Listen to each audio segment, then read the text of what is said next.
అక్కడ టీచర్ల గురించి ఉపాధ్యాయుని మాట్లాడినా, ఆడబిడ్డలు చదివితే కుటుంబం కాదు, గ్రామాలే కాదు, దేశం కూడా ముందుకెళ్తుందని చెప్పి ద్రౌపది ముర్ము గారు ఒక పంచాయతీ స్థాయి నుంచి పంచాయతీ సర్పంచ్కి ఎదిగి ఈ రోజున భారతదేశానికి రాష్ట్రపతిగా ఉన్నారు.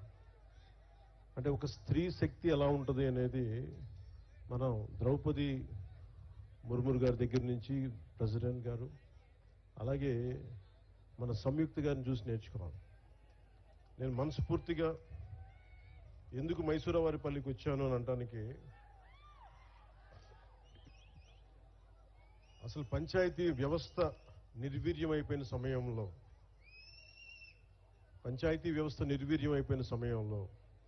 పంచాయతీ ఎన్నికలంటే భయపడే సమయంలో, గత ప్రభుత్వ సమయంలో రోడ్ల మీదకి రావడానికి కూడా చాలా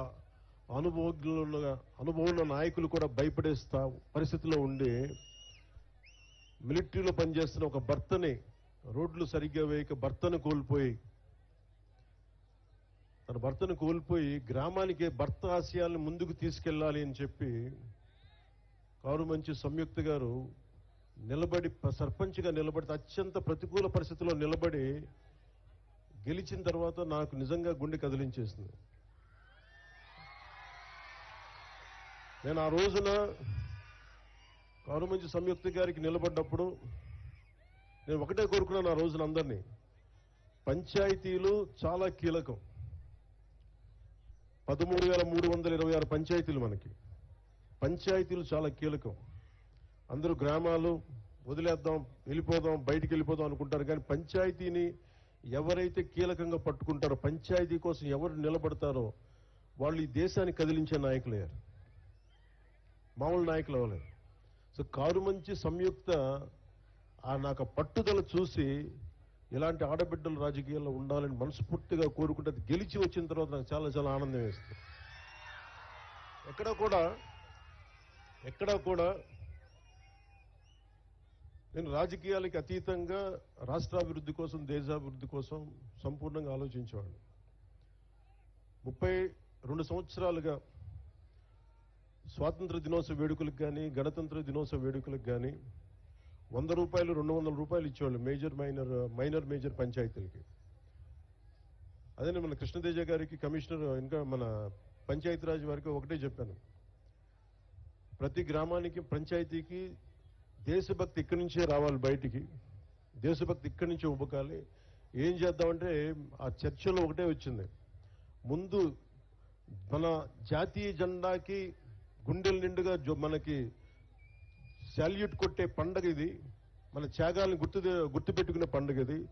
దీనికి ఎలా పెంచాలని ఆలోచించినప్పుడు మేమందరం నిర్ణయం తీసుకొని 100 రూపాయలని 10,000 రూపాయలు, 250 రూపాయలని 25,000 రూపాయలు చేశాం. ఇప్పుడు దాకా ఎవరు చెయ్యడానికి ఆలోచన రాలా. ఉన్న నిధుల్ని సంయుక్త గారు సర్పంచ్గా ఛార్జీ తీసుకున్న వెంటనే పనులు చేయిద్దాం, అందరూ గ్రామస్తులందరూ గెలిపించారని చూస్తే నిధులు వచ్చినాయి, నిధులు వెంటనే వెళ్ళిపోయినాయి అని చెప్పారు. సర్పంచ్లందరితో మాట్లాడారు. మేము రాజకీయాలకు అతీతంగా చేస్తాం అని చెప్పడానికి ఒకటే ఒక కారణం ఏంటంటే, 13,326 పంచాయతీల్లో తెలుగుదేశం సర్పంచులు కానీ, జనసేన సర్పంచులు కానీ అందరూ కలిపితే 3వ వంతు ఉంటే ఎక్కువ. 70% అందరూ వైసీపీ తరఫున పోటీ చేసిన సర్పంచ్లే. అయినా కానీ వాటిని దాటి అన్ని పంచాయతీలకి 10,000 రూపాయలు, 25,000 రూపాయలు పంచాం. ఇది మా చిత్తశుద్ధి గ్రామాల వైపు, అంతేగాని ఎవరు దాన్ని అసారథ్యం వహిస్తున్నారు కాదు, మన గ్రామాలకి ఏం కావాలి అని ఆ చిత్తశుద్ధిని చూపించడానికి. అలాగే ఈ రోజున నాతో పాటు వేదిక మీద ఉన్న మైసూరావారిపల్లి సర్పంచ్ శ్రీమతి కె సంయుక్త గారికి, గౌరవ మంత్రివర్యులు రోడ్లు రవాణా శాఖ మార్చులు శ్రీ మండిపల్లి రాంప్రసాద్ రెడ్డి గారికి, రైల్వే కోడూరు గౌరవ ఎమ్మెల్యే శ్రీ ఆరవ శ్రీధర్ గారికి, తిరుపతి గౌరవ ఎమ్మెల్యే శ్రీ ఆరణి శ్రీనివాసులు గారికి, కేరళ నుంచి ఆంధ్రప్రదేశ్ బాగు కోసం తన వంతు కృషి చేయడానికి వచ్చిన సీనియర్ ఐఏఎస్ కృష్ణతేజ్ గారికి, అన్నమయ్య జిల్లా కలెక్టర్ చంకూరి శ్రీధర్ గారికి. ఆయన విచిత్రం ఏంటంటే ఇద్దరు ఆయన కేరళ నుంచి పర్మనెంట్ గా ఆంధ్రాకి వచ్చేసారు. నాకు ఇందాక తెలిసింది. ఎంత ప్రేమ ఉండాలో చూడండి. అలాగే అన్నమయ్య జిల్లా joint collector Shri Adarsh Rajendran IAS గారికి, రాజంపేట సబ్ కలెక్టర్ శ్రీమతి వైకం విద్యాదేవి గారికి, నిధ్యాదేవి గారికి, అలాగే ఇక్కడ ఉన్న Shri B Mani MPTC railway Koduru గారికి, శ్రీమతి నూకా నందిని వార్డు మెంబర్ గారికి, శ్రీ వలిజేటి వెంకటాచలపతి గారికి, శ్రీమతి సాధు మునిమ్మ గారికి, శ్రీ సామ అమరావతి గారికి, మాదాసు శిరీష గారికి, వేదిక పైనున్న నాయకులు తాతంశెట్టి నాగేంద్ర గారికి, జోగినేని మణి గారికి,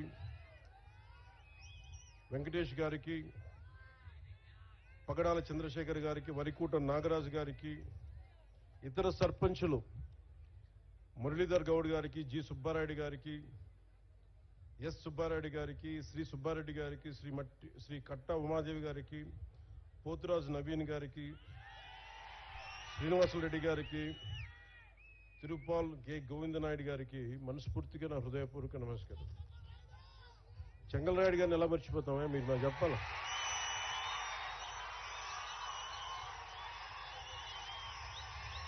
చెంగల్రాయుడు గారి శక్తి సమర్థత తెలియని వాళ్ళం, ఆయన పోరాట పటిమ నాయకత్వపు లక్షణాలు తెలియని వారు.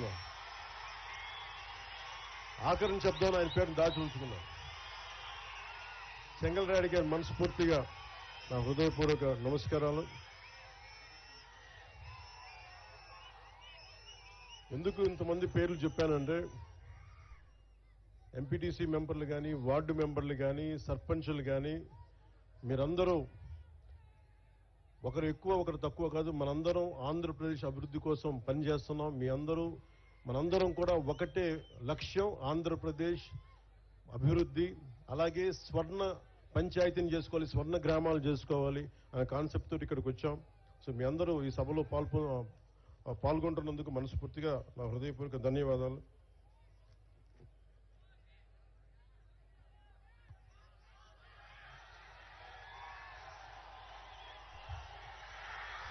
మోదీ గారి గురించి ఇప్పుడు చెప్పండి, లాస్ట్లో చెప్తాను. ఎవరైతే మోదీ గారి గురించి, చంద్రబాబు గారి గురించి లాస్ట్లో మాట్లాడు. ఎందుకంటే ఇదంతా జరిగింది, ముందుకు తీసుకెళ్ళింది ఒకరి అనుభవం, ఇంకొకరి సంకల్పం, ఇంకొకరి విజన్. సో వారి గురించి ప్రత్యేకించి లాస్ట్లో మాట్లాడతాం.